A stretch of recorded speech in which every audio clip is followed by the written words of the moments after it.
Over 100 years ago, women could not vote, could not work outside of the home, and could not speak as freely as today.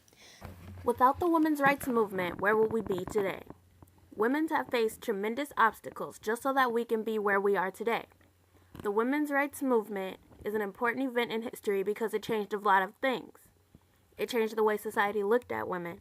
They were no longer just a wife, just a mother, or just a daughter.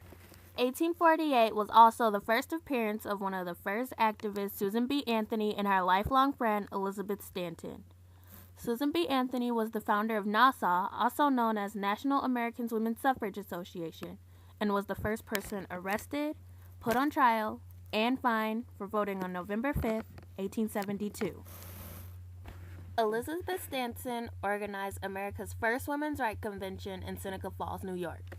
She also completed the Declaration of Principles, which described the history of humankind as one in which men had repeatedly and intentionally suppressed the rights of women in order to establish absolute tyranny. In 1850, on July 19th to the 20th, the first National Women's Rights Convention was held in Seneca Falls, New York. A crowd of 300 people gathered, 40 of them being men.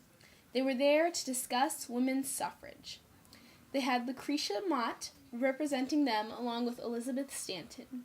It seemed as if the women weren't going to get their chance, but after 2 days and 6 sessions, they finally came up with the Declaration of Sentiments, and after a heated debate, every woman's right to vote. The document that was established on this day was the Declaration of Sentiments and Resolutions. A small part in this document says, "He has permitted her to exercise her inalienable right to elect franchise. He has compelled her to submit to laws in the formation of which she had no voice. He has withheld her from the rights which are given to the most ignorant and degraded men, both natives and foreigners. Having deprived her of this first right as a citizen, the elective franchise, thereby leaving her without representation in the hall of legislation, he has oppressed her on all sides." Meaning that women were forced to abide by all laws and they had no voice in. They were basically to follow what men voted for and what men said, and they were living basically in a man's world. In 1869, the National Women's Suffrage Association was formed. This was when the right to vote really started to come into play, as Wyoming was the first to pass the law that women could vote in their state.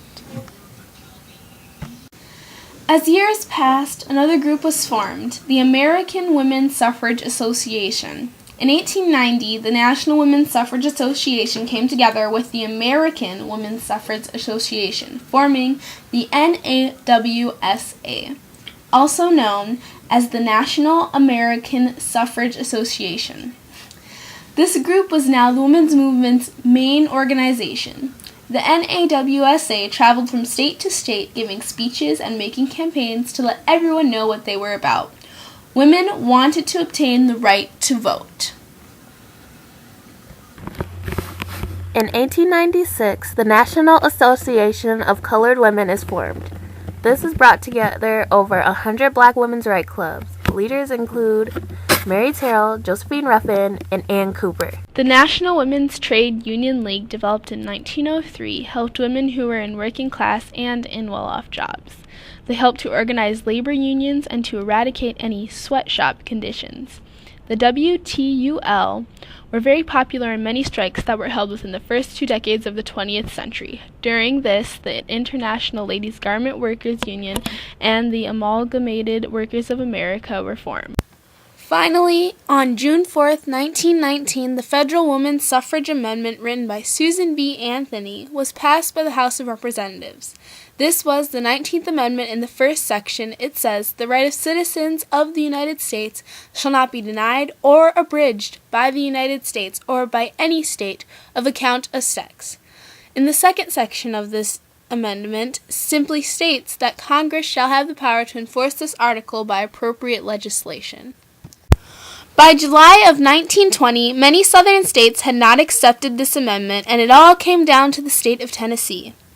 As all hope seemed lost and the amendment was about to fail by one vote, Harry Burns voted for the amendment, revealing a letter from his mother saying, "Be a good boy and vote for suffrage."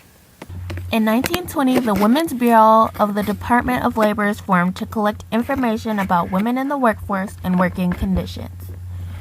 Working conditions for women were often terrible. There were small amounts of working space for large amounts of women. There were small factories, usually with no windows and no fire escapes. There were no type of exits in case of an emergency. And if there was an emergency to happen, women were killed or severely injured. In 1921, Margaret Sanger founded the American Birth Control League. The headquarters were in New York, but thanks to Miss Sanger and her lecture tours, many places branched off and opened up around the United States. The Daughters of Bilitis was the first lesbian organization, founded in 1955.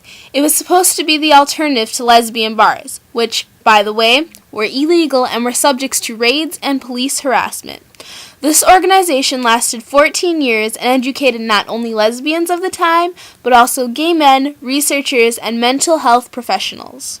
As time goes on, there seems to be less discrimination. Women, while still having a bit of difficulty, are seen as an equal.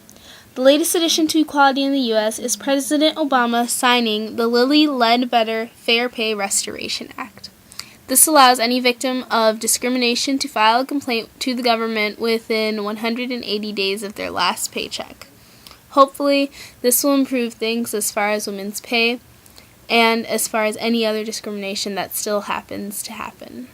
Today, thanks to the women's rights movement, female names have gone down in history and are a part of some of the most important lessons we learn in school today. The women's rights movement was one of the most important social movements of history. They're a part of something. They're finally a voice deciding on things. If this movement had not happened then when? Maybe never. This movement changed many lives and made lives better for those who were not even born yet. The women's rights movement was one of the most important social movements in history.